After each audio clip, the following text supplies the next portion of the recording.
সবাইকে জানাই শুভ সকাল। কেমন আছো তোমরা সবাই? আশা করবো খুব ভালো আছো, সুস্থ আছো, আর আমরাও ভালো আছি। এখন আমাদের সকাল 8টা, আর এখন থেকে আমি আমার ব্লগটা শুরু করলাম। আর একেবারেই দেখতে পাচ্ছি আমরা পুরোপুরি রেডি হয়ে গেছি সবাই, যে যার এখন সবাই বাড়ি চলে যাব।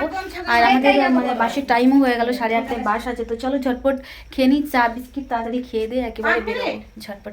আর আজকে বন্যাদির বাড়ি যাওয়ার কথা ছিল, সরি বন্যাদি যেতে পারলাম না, অনেকটাই লেট হয়ে যাবে না হলে। তো অবশ্যই নেক্সট টাইম যখন আসবো তোমার বাড়ি অবশ্যই যাব। তো বন্যাদি গতকাল হচ্ছে যে খিচুড়ি পাঠিয়েছিল টিফিন বক্সে, আমি টিফিন বাড়িতে, হ্যাঁ রিতাদি দিয়ে আসবে, 4-5 দিন পরে আসবে, তখন বন্যাদির বাড়িতে গিয়ে দিয়ে চলে আসবে। এখান থেকে বেশি দূর না, যদিও বা কাছে, কিন্তু মানে দিদির কাছে গেলে অনেকটা টাইম লেগে যাবে যেতে আসতে, প্লাস আবার ওখানে আড্ডা দিতে, ডাক্তার দেখানো আছে। হ্যাঁ, আবার ডাক্তার দেখানো আছে, তো সেই জন্যই আমরা তাড়াতাড়ি বেরোচ্ছি। তো চলো তাহলে ঝটপট খেয়ে নিই, পরে আসি তোমাদের সাথে কথা বলতে।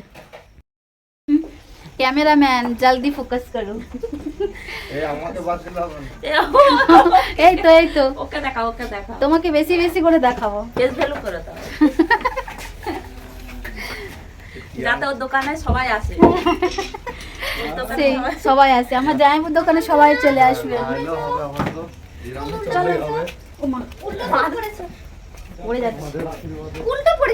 তো বন্ধুরা, এখন আমরা একেবারে বেরিয়ে পড়েছি, এখন আমরা যাচ্ছি বাড়ি। আর চলো রাস্তায় যেতে যেতে অনেক ভ্লগ করব, তোমাদের সাথে সবটাই শেয়ার করব, আশা করবো তোমাদের ভালো লাগবে। আর এখানে দেখো দিদি মাম্মামকে জুতো পরিয়ে দিচ্ছে। তো চলো তাহলে যাওয়া যাক, মায়ের মনটা তো খারাপ হয়েই যাবে জানি, আবার তো আসবো আমরা। তো মানে এই দুদিন মনটা ভীষণই ভালো লাগছিল, তো ফাঁকা বাড়ি মানে সবাই চলে গেলে সত্যি মানে মনটা খারাপ হওয়ার বিষয়। একদম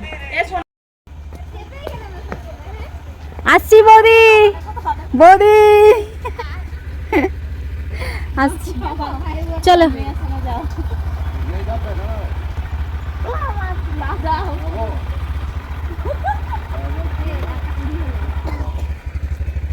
টাটা মা, চলো ভালো করে ধরো, আসছি।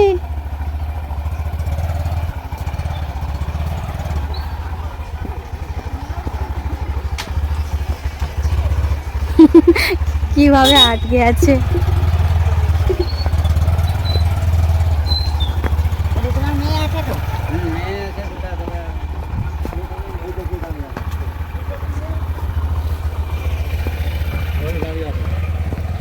টোটো দাঁড়িয়ে আছে, টোটো।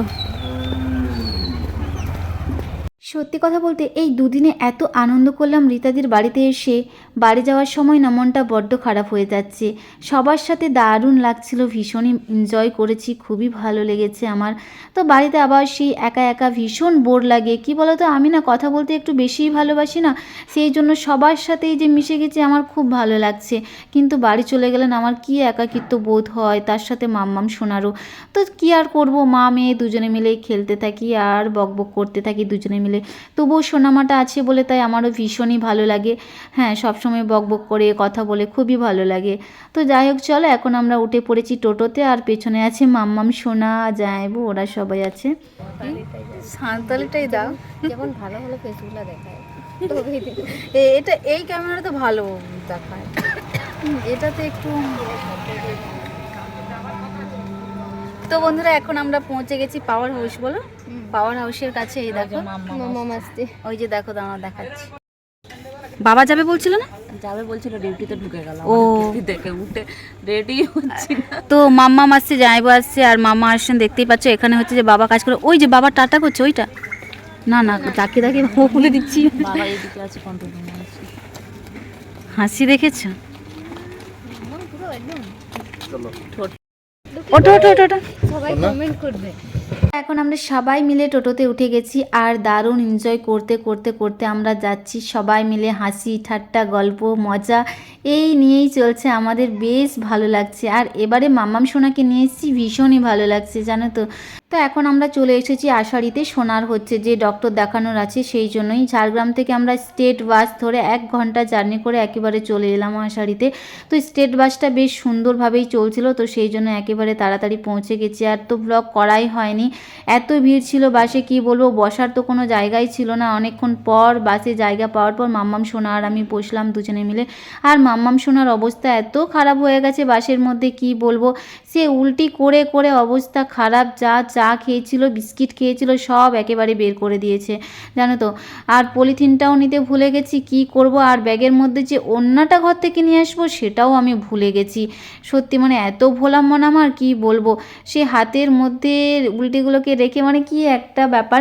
তো যাই হোক, নিজের বাচ্চা বলে তাই ঘেন্না লাগে না, অন্য কারো হলে আমার সত্যি নিজেরই হয়ে যায়, মানে নিজের শরীরটা এত খারাপ হয়ে যায় কি বলবো। তো মাম্মাম শোনার বলে তাই আমার কিছু মনে হয়নি।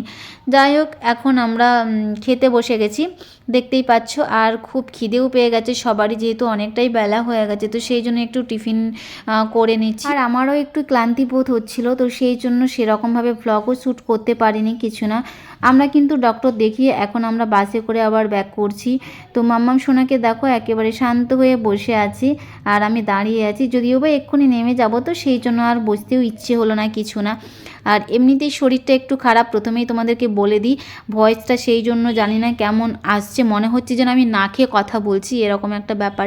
তো এই কটা দিন ধরে আমার এত ঠান্ডা লেগেছে, এত সর্দি হয়েছে, তো সেই জন্যই এই অবস্থা হয়ে গেছে আমার। আর এখানে দেখো সোনামা আমার সাথে অনেক গল্প করে করে করে আসছে। আর জানোই তো ও কথা বলতে এত ভালোবাসে, কি বলবো, সব সময় শুধু বক বক বক করতেই থাকে, এই আর কি। তো এখন আমরা যাব একটু হোটেলের দিকে, যেহেতু দুপুর হয়ে গেছে, সবাই মিলে একটু খাওয়া দাওয়া করে তারপরে হচ্ছে যে বাড়ি ফিরবো। আর এখানে দেখো মাম্মাম সোনা এত মিশে গেছে জামাইবুর সঙ্গে, কি বলবো। ওর এটা চাই, ওটা চাই, সেটা চাই, আবদারের কোনো শেষ নেই।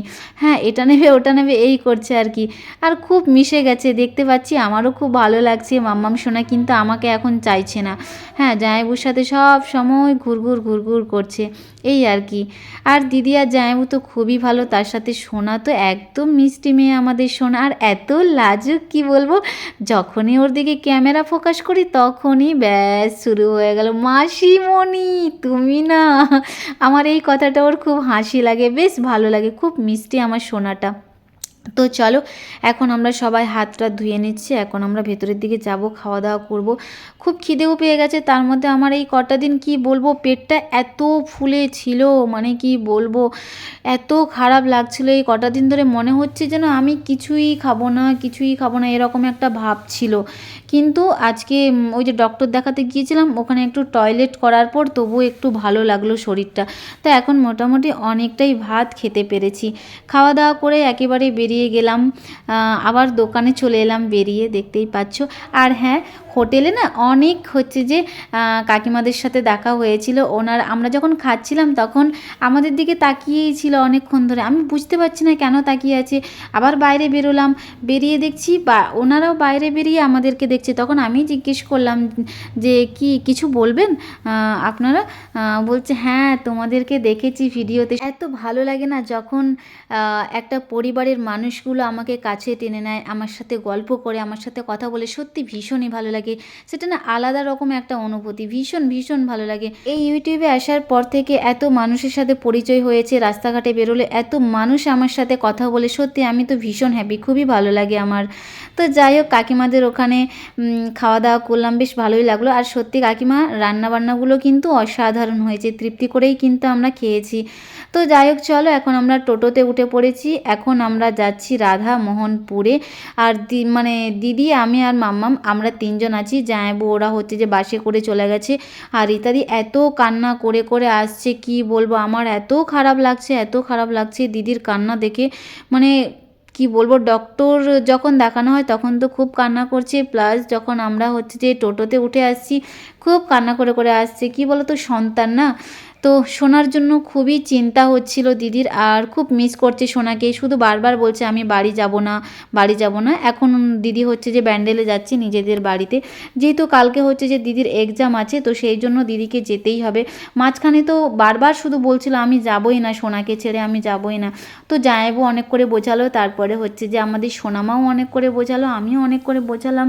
তো যাই হোক, এখন হচ্ছে যে যাচ্ছে আমাদের সঙ্গে। দিদির এই মন খারাপ দেখে আমারই খুব কষ্ট হচ্ছিল। হয়েছিল জানো তো, সেভাবে আর কথাও বলা হয়নি, গল্পও করা হয়নি। একেবারে চলে এলাম স্টেশনে, এসেই তো সঙ্গে সঙ্গে মানে ট্রেন পেয়ে যেতেই আমরা একেবারে সবাই উঠে গেছি, সেভাবে আর গল্পও করা হয়নি। দিদিও খুব আপসেট হয়েছিল আর ঘুম ঘুম ভাব ছিল, তো সেই জন্য আমিও আর কিছু গল্প করিনি। আমিও আমার চুপচাপ বসেই ছিলাম, মাম্মাম সোনাও চুপচাপ বসেছিল। মাম্মাম এত বকবক করে কিন্তু মাম্মামও চুপচাপই বসেছিল। আর এখানে দেখো দিদি হচ্ছে যে একজনকে সাহায্য দিলেন, তো একটা বাচ্চার খুবই শরীর অসুস্থ, তো সেই জন্যই হচ্ছে যে সাহায্য দিলেন 20 টাকা। সত্যি মানে বাচ্চাগুলোর কিছু হলে না নিজেদের বড্ড খারাপ লাগে গো, আমার তো এত মায়া লাগে, এত কষ্ট হয় আমি বলে বোঝাতে পারবো না। তো নিজের বাচ্চারই কথা ঘুরে ফিরে মনে আসে।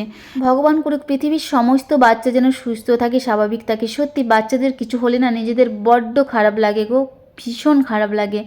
তো যাই হোক চলো, এখন আমরা চলে এসেছি মেছেদায়। আমি আর মাম্মাম সোনা তো নেমে পড়েছি। এখন রীতা দি একা একা, ওর মনটা এত খারাপ লাগছে, এত খারাপ লাগছে কি বলবো। তো ও বলছে বারবার শুধু চলো না আমাদের সঙ্গে চলো। আমি বললাম ঠিক আছে যাবো একদিন, ওদের বাড়ি মানে কোনো দিনও যাওয়া হয়নি, তো একদিন অবশ্যই যাব। এই দেখো, আর রীতাদি হচ্ছে যে একটা ট্রেন থেকে আর একটা ট্রেনে চলে এলো। আমি ওকে বললাম যে এই ট্রেনে চলে যাও, ওটা যেহেতু মেদিনীপুর টু হাওড়া, তো ওটাই প্রথম ছাড়বে। যেই ট্রেনে আমরা প্রথম এসেছি ওটা ছাড়লো না, অন্য একটা ট্রেন ছেড়ে দিল, তো ওটাই যেহেতু আগে যাবে ওটাতে তুলে দিলাম। তো ও চলে গেল, এখন আমরা হেঁটে হেঁটে চলে এলাম বাড়ির দিকে। আর যাওয়ার পথে এই দেখো বন্দে ভারত ট্রেনটা দেখতে পেয়ে আমি তোমাদের সাথে একটু শেয়ার করলাম। তো মাম্মাম সোনা এই ট্রেনটা দেখেই শুধু বারবার বলে মা গো আমাকে নতুন ট্রেনে চাপাবে চাপাবে বলো না। ওকে আমি কথা দিয়েছি ঠিক আছে কোনো দিন সুযোগ হলে অবশ্যই ওকে বন্দে ভারতে চাপাবো। ও দেখলেই মোটামুটি আমাকে বলবেই ওটা হচ্ছে যে নতুন ট্রেন। তো বাড়িতে এসেই মাম্মাম সোনার কাণ্ড কারখানা দেখো, এসেই তো ওর গাছপালাগুলোর কথা খুব মনে পড়ে গেছে। গতবার ও অনেক গাছ লাগিয়েছিল, মানে ওই লিচু খেয়েছে তো কিছু লিচু এখানে লাগিয়ে রেখেছিল, সরি লিচু না আঙুর, আঙুর কি ভুলভাল বলছি। তো আঙুর খেয়েছিল, কিছু আঙুর এখানে লাগিয়ে রেখেছিল, ওটাই হচ্ছে যে খুঁড়ে খুঁড়ে দেখছে ওর আঙুর গাছ হয়েছে তো হয়েছে কি না ওটাই দেখছে বারবার। আর আমাদের মাম্মাম সোনা না গাছ লাগাতে খুবই ভালোবাসে, গাছে জল দিতে গাছ লাগাতে, এই আর কি ভীষণই ভালোবাসে মাম্মাম সোনা। মাম্মাম সোনার বাবাও ছিল কিন্তু গাছ প্রেমিক, ও কিন্তু গাছ লাগাতে খুবই ভালোবাসতো, এত ভালোবাসতো কি বলবো। আমার বাগানটা তো তোমরা দেখেইছো, আমার ঝাড়গ্রামের বাগানে কত রকমের গাছ লাগানো আছে। মানে এই শীতকাল এলেই না আমরা দুজনে মিলে নার্সারিতে চলে যেতাম, এই ফুল গাছ আনবো এই ফল গাছ আনবো, এনে দুজনে মিলে লাগাবো, এই আর কি। তো বাড়িতে টিফিন করে তারপরে একেবারে চলে এলাম জাদু খেলা দেখতে। তো এখানে এত সুন্দর জাদু হয়েছিল তোমাদেরকে আমি বলে বোঝাতে পারবো না। সত্যি কথা বলতে এই মানে জাদু খেলা দেখে না আমার মন পুরো জয় হয়ে গেছে, এত ভালো লেগেছে আমার জাদুটা দেখতে।